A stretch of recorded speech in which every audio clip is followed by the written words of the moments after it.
Welcome to possibly the biggest flop in Magic the Gathering this year, the Assassin's Creed set. This was a very weird set with changes that I did not think was going to happen. In this video I'll be going over what the set entailed, what was in it and why it flopped. So let's get on to that right after the sponsor. The sponsor of this video is me. I have started an Etsy page where I'm going to try and be selling clothes that I've designed, thought would be funny, thought would be cool, thought would be amazing on people's bodies. So I literally spent maybe a month or two looking at different resources and stuff to come up with the nicest clothes I could possibly find, with the coolest designs that I have done myself, with stuff like playmats, hoodies, t-shirts. I'm going to try and do phone cases. They're harder than I thought, but I do think that it is a really good thing to actually put into. So if you would like to help me out or help the channel out, please go onto my Etsy. It will be linked down below and you'll be able to find very nice clothing and also be supporting the channel. So links down below, and also if there's any other designs I will be putting on any of my social media, so please follow me there as well.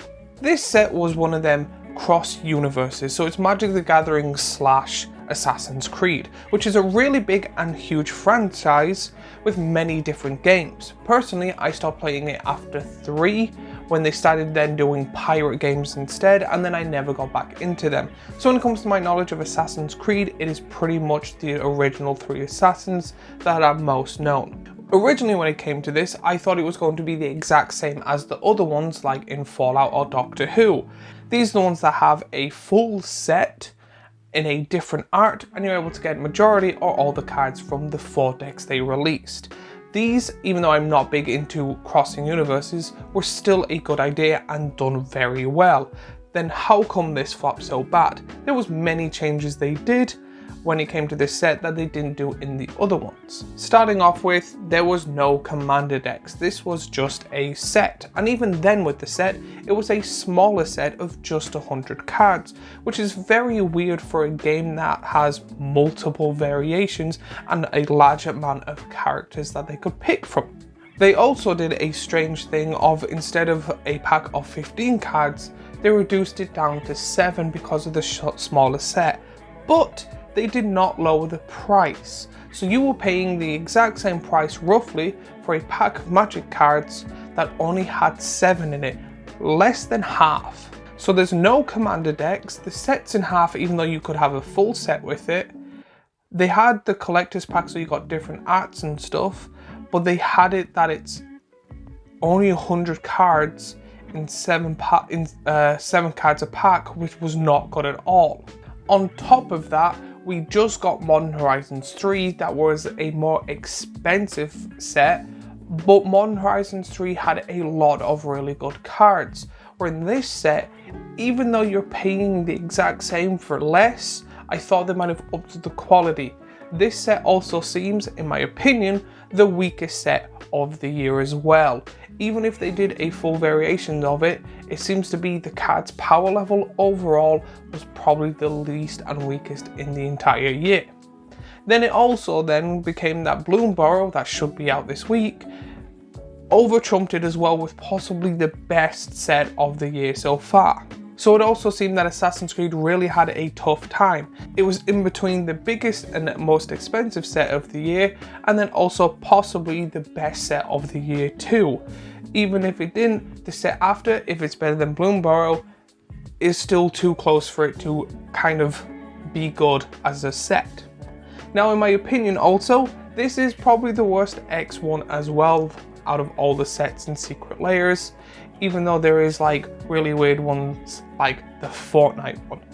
In my opinion, the reason I think this failed was not really on Magic set.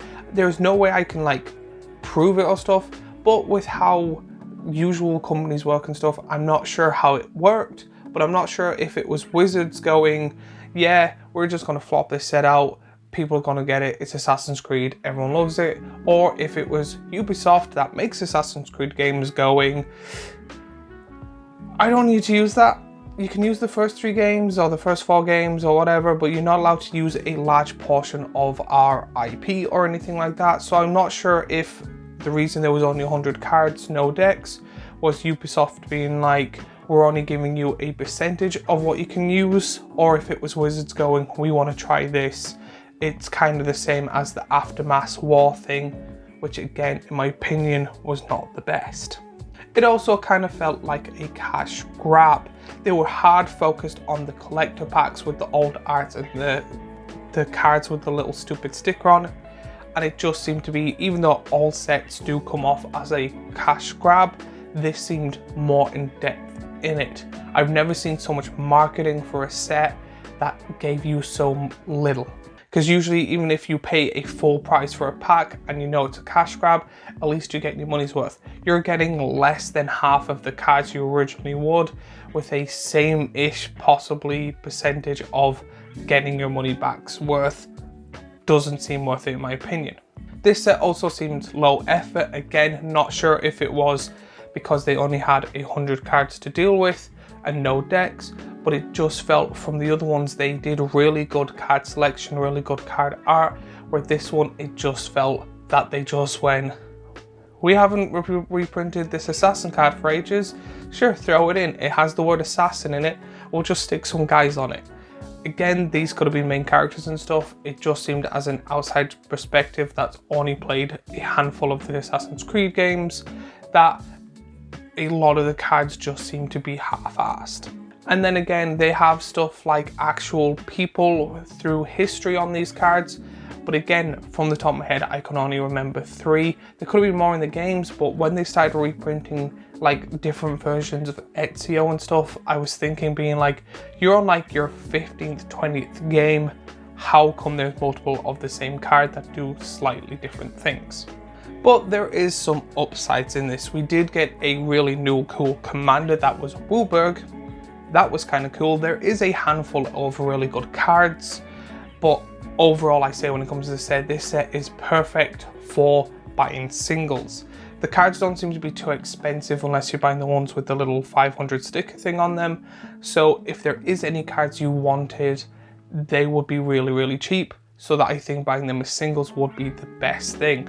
So if you're low on funds or you're saving up for the Bloomborough or the Duskmoor set, I think it's called Duskmoor, this set is really good just to buy them little cheap cards that you don't mind throwing in your wish list or in your market when you are buying them 2 sets. The other one is also talking about Bloomborough. It made Bloomborough so much better.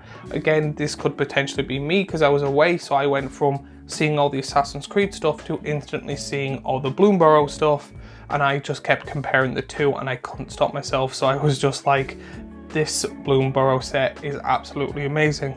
But in saying that, Bloomborough was the set I was most excited for this year. Another thing was, the art was okay. I wasn't the biggest fan of the weird full art cards, but there was a handful of cards that I thought was absolutely beautiful, breathtaking. But saying that, that is kind of the standard when it comes to Magic the Gathering. Things they could have possibly done to make this set better is actually do what they've done before with the other ones. Making 4 decks. Originally when I thought this set was coming out, it was going to be the same as the others, and I was like, cool, they're definitely going to do an Ezio deck, especially since they released the Wooburg card way before the set was actually released or anything, so I thought that would have been a good commander. They could have done, again, 2 Templars, 2 Assassins, or they could have done an Assassin, a Templar, one of them god things, and then a historic person from real life. I thought that would have been good. Having Leonardo da Vinci as your commander would have been absolutely hilarious and great.